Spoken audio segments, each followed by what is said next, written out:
Imagine this. Someone offers you $100,000 a year. The work? Only 2 months total.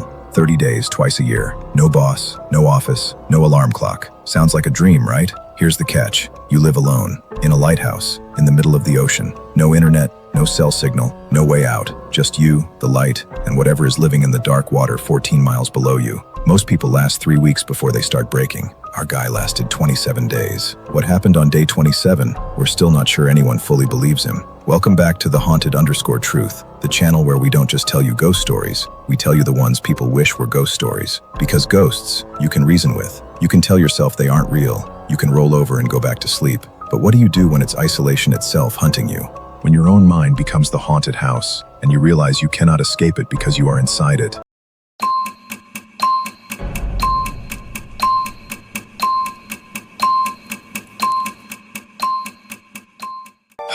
Tonight is about a man named Ethan Calloway, 26 years old, broke, hopeful, in love, and desperate for a way out. He found the job of his dreams, and somewhere in the Atlantic Ocean, inside a lighthouse called Voss Point, the job found him back. Stay with me. Ethan Calloway had been broke for so long he'd stopped being ashamed of it. He grew up in a small Pennsylvania town where the factories closed before he was born. He studied electrical engineering at community college, ran out of money, and ended up moving pallets in a warehouse outside Pittsburgh 10 hours a day. He was 26 with $400 in savings, $11,000 in student debt, and a girlfriend named Maya who worked double shifts at a diner and still found the energy to rub his shoulders when he came home defeated. Maya was everything. She was the reason he got up. He wanted to marry her. He couldn't afford the conversation about a ring without feeling like a failure. Then one Tuesday in October, he saw the job posting. Lighthouse maintenance technician, remote station. Compensation, $100,000 per year. Schedule, 30-day rotations, twice annually. Location, Voss Point Lighthouse, Atlantic Station 7. Requirements, basic electrical knowledge. Comfort with solitary environments. He read it 5 times, $100,000. For 60 days of actual work. He did the math 3 times because he didn't trust himself the first 2. The description explained it.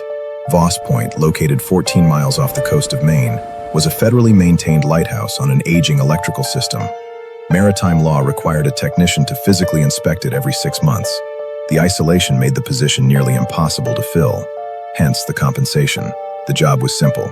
Arrive by supply boat, spend 30 days checking systems, replacing bulbs, cleaning the lens, inspecting the generator. The boat comes back on day 30 to collect you.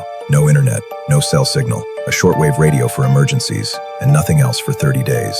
He told Maya that night over leftovers. She went quiet in the careful way she had, not dismissing it, just turning it over, looking at all its edges. A month alone, she said. A month twice a year, he said. Maya, $100,000. She looked at him across the table, at the circles under his eyes, at the warehouse calluses on his hands. Apply, she said finally. Let's see what happens. He had an offer letter by Monday. He gave his notice at the warehouse. He and Maya had the best month they'd had in years. Dinners out, a Sunday drive to the lake, real conversations about what the next year might look like.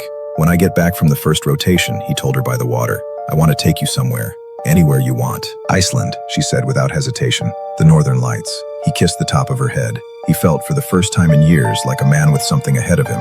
The supply boat was a stubby vessel called the Meridian, crewed by a captain named Briggs who had the particular stillness of someone who'd spent decades measuring words against the weight of water. An hour into the crossing, Briggs came to stand beside Ethan at the bow.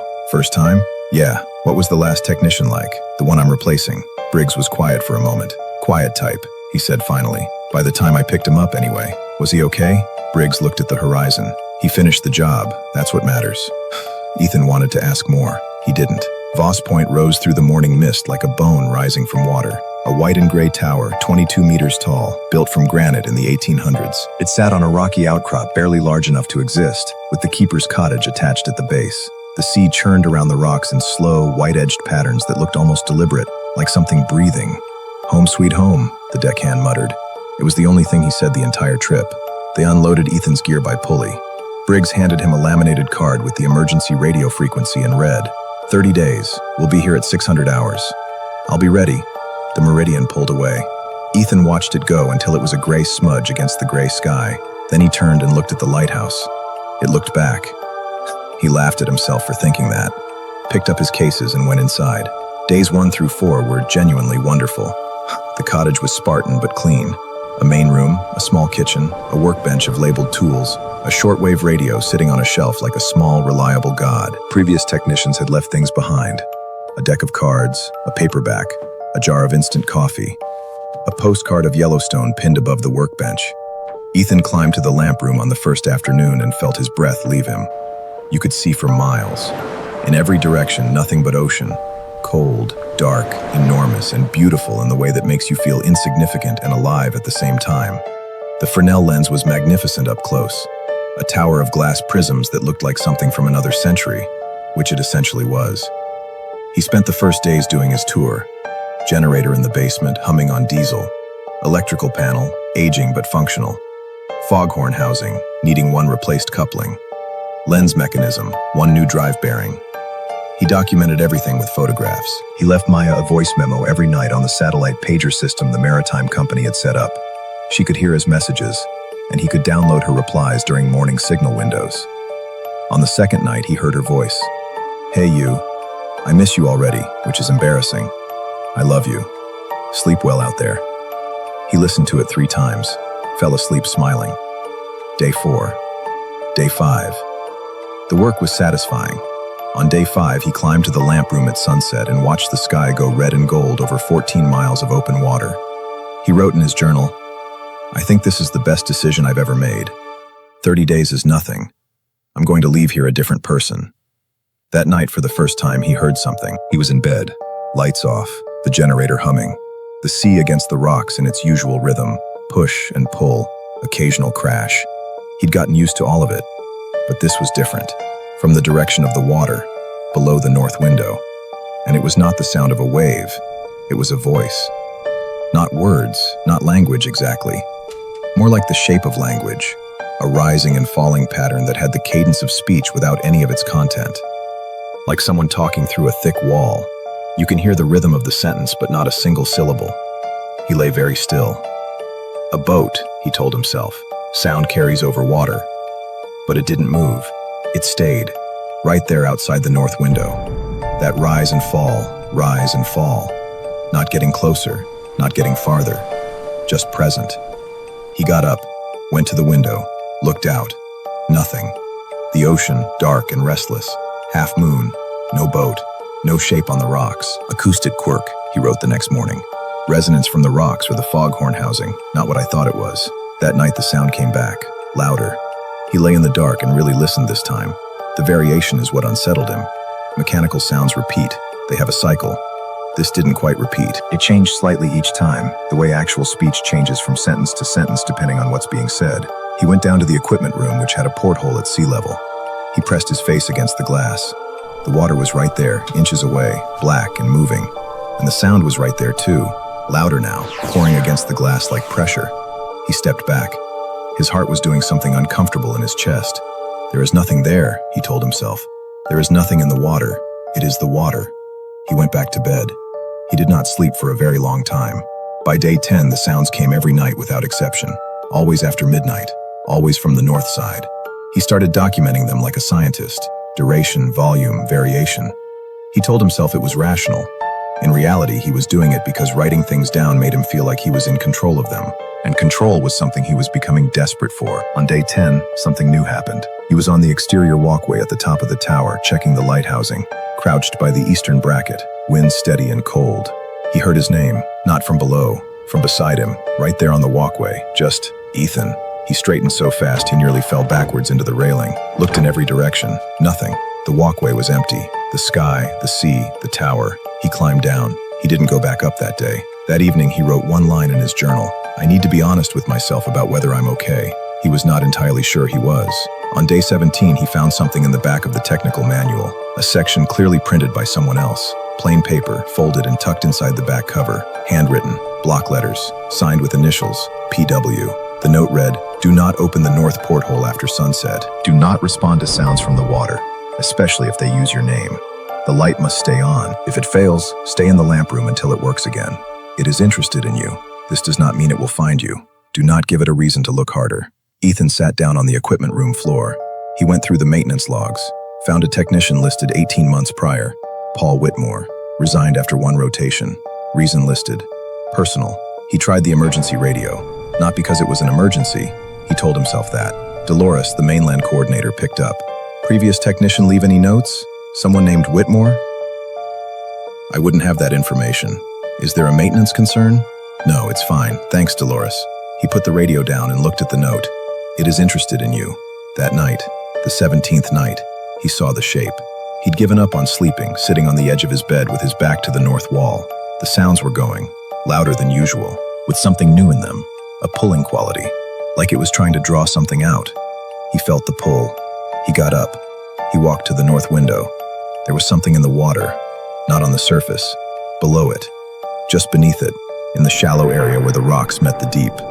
A shape, long, pale, not moving with the water the way a fish or jellyfish would, just still, as if it was resting, or watching.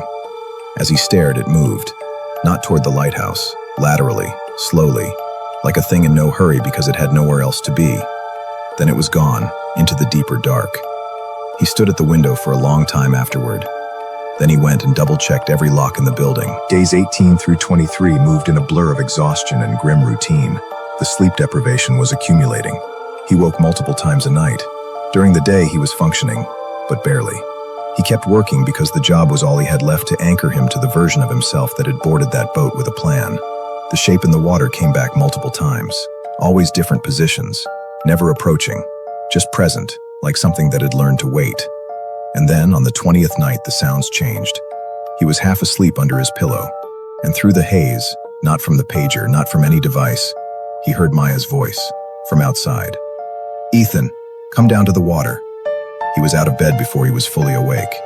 He was at the door, hand on the latch, before something slammed shut in the last lucid part of his mind. He stopped, hand on the latch, trembling. The voice came again. "Ethan, come down." And in that last lucid corner, he thought, Maya doesn't know which direction the water is from here. She would say, "Come outside." She would say, "Come to the door." She wouldn't say, "Come to the water." He took his hand off the latch. He sat down on the floor. He stayed there until sunrise.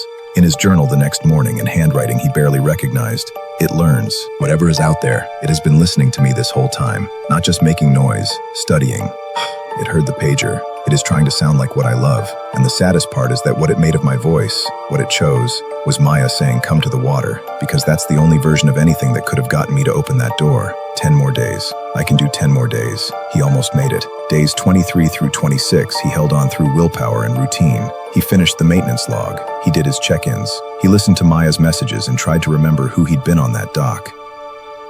And then came the night of day 27. It started differently. The sounds didn't come from the water. They came from inside. He woke at 2 a.m. to the sound of footsteps in the equipment room below. Not ambiguous sounds, not the building settling. Footsteps, deliberate, measured, back and forth, like someone pacing. Then they stopped. And from the staircase, right outside his bedroom door, he heard something begin to climb.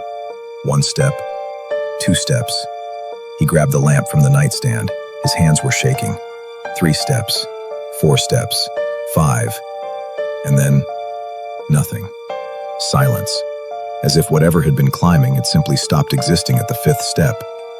Ethan did not sleep again. He sat in the corner with the lamp on and the shortwave radio pulled close, doing his check-in 5 hours early, waking Dolores just to hear a human voice in the room with him. At 4 a.m. he wrote in his journal, "I don't know what is in this lighthouse. I think about that note. Do not give it a reason to look harder. I've kept the light on. I've stayed inside. I've done everything right. But I think I'm running out of time. 3 more days." He did not sleep for 3 days. On the morning of day 30, he was on the dock at 5:45 a.m. with his packed cases, watching the horizon. The sea was flat, mirror smooth. The lighthouse threw its slow, steady beam behind him. He heard nothing from the water.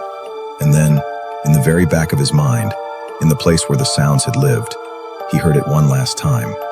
Not the murmuring, not his name, not Maya's voice, just a sound, low and formless and very, very old, like something saying goodbye. The meridian appeared at 5:58. Captain Briggs took one look at Ethan and said, "Sit inside." Ethan sat, wrapped himself in a blanket and watched the lighthouse shrink through the porthole until the mist took it. He called Maya the moment he had signal. She answered on the first ring. "Come straight home," she said when she heard his voice. He drove 9 hours without music. The silence felt clean. Silence with no shape in it, no patient presence underneath. Maya didn't ask questions that first night. She made food. She sat beside him and held his hand. He told her some of it over the following days. She listened the way she always did, with her whole body. She didn't tell him it was imagination. She didn't tell him it was real either. One morning, about 2 weeks later, she asked quietly, "Are you going back?" A long silence. "I don't know," he said. He had the money. The debt was gone. Everything he'd gone for, he had it. He just wasn't entirely sure the thing in the water had let him leave with all of himself. There were nights, back in their apartment, Maya sleeping beside him, every comfort of normal life surrounding him, when he would wake at 2 a.m. and lie very still. And in the silence, at the very edge of perception, in the place where a sleeping mind doesn't fully guard itself, he thought he could still hear it, learning his sounds, waiting. 6 months later, Ethan Calloway reported for his second rotation at Voss Point Lighthouse. He signed in with the Maritime Authority at 8 a.m. on a Tuesday. He boarded the supply boat. He did not return on day 30. The Meridian arrived to find the lighthouse fully operational, every system running. The logbook filled out through day 29 in Ethan's handwriting. Day 30's entry was in a different hand. It was never identified. The note from PW was still in the manual. Below the original text, in new ink, someone had added one line: "Do not let it say your name back to you. Once you hear yourself in its voice, it already has part of you." And there we leave Ethan Calloway. Not in a confirmed death, not in a neat explanation. We leave him in the open water. But before you go, one question to take with you. The thing at Voss Point never forced a door, never attacked. It used something more powerful than any of that. It learned what he loved, and it used it to call him to the edge. So here's what I want you to sit with tonight before you fall asleep. If something had been listening to your life for 30 days, really listening, what voice would it choose to call you with? Who would it sound like? And would you open the door?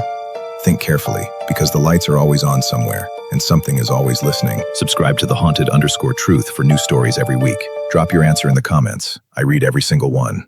Keep the lights on. Good night.